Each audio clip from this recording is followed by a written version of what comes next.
Sigurado ang health consultant na Mabalacat City na si Dr. Jose Antonio J. Rivera na kaya nilang makuha ang herd immunity o mabakunahan ng 70% ng kabuuang higit 300,000 populasyon ng lungsod bago ang Pasko. At bago pa niya sumapit ito, tutulong na sa vaccination rollout ng 19 na munisipalidad ng Pampanga ang lungsod ng Mabalacat.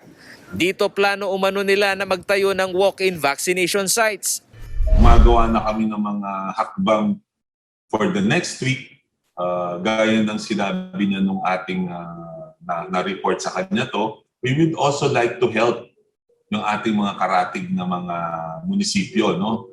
And by the directive of the mayor, once we reach 100%, we will now be opening up mga walk-ins, no?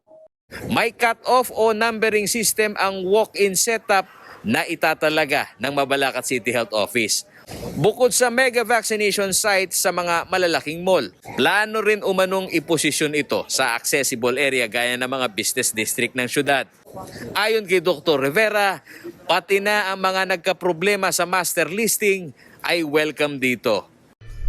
Magbubukas kami ng mga walk-in specifically to cater to these people na medyo hirap pa magpabakuna sa lugar nila.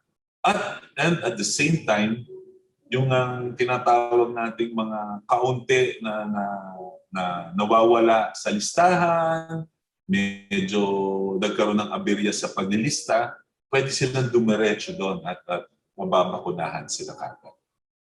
Sinabi ni Dr. Rivera na gaya ng mga syudad sa National Capital Region na umaalalay na rin sa mga karatig lugar. Hindi naman umano magiging limitado sa mga A4 o economic frontliner na hindi taga Mabalacat ang kanilang planong walk-in setup. Nasa 198,001 ang target herd immunity ng Mabalacat City at higit 123,000 na ang may complete doses ng COVID-19 vaccine. Kahit leading ang syudad sa Kalakhang Bayan at syudad sa Central Luzon na nai-report ng DOH Region 3, ang hamon sa rollout ng vaccine hesitancy ay patuloy na nakikita ayon kay Dr. Rivera. Brand acceptance is very low.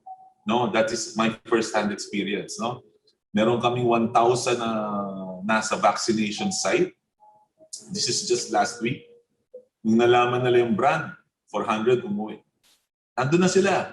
Pre-registered na sila, Paolo. Ibig sabihin, naka-register na sila. Pumirma na sila ng consent. Nakapila na sila. Doon sa consent, nung nakita nilang hindi nila gusto yung brand, uwi. Samantala, as of October 27, nasa 1% ang daily active rate ng COVID-19 incidence sa Mabalacat City. Ito'y refleksyon ng single-digit number na naitatala na bagong kaso sa syudad. Sa kabuuan, umabot naman sa 7,143 ang tinamaan ng COVID-19 sa syudad Mabalacat. Ang aktibong kaso ay nasa 51. Ang recovered naman ay nasa 6,874 na. Habang ang mortalities nito ay pumalo na sa 218. Paolo G. Santos, CLTV News.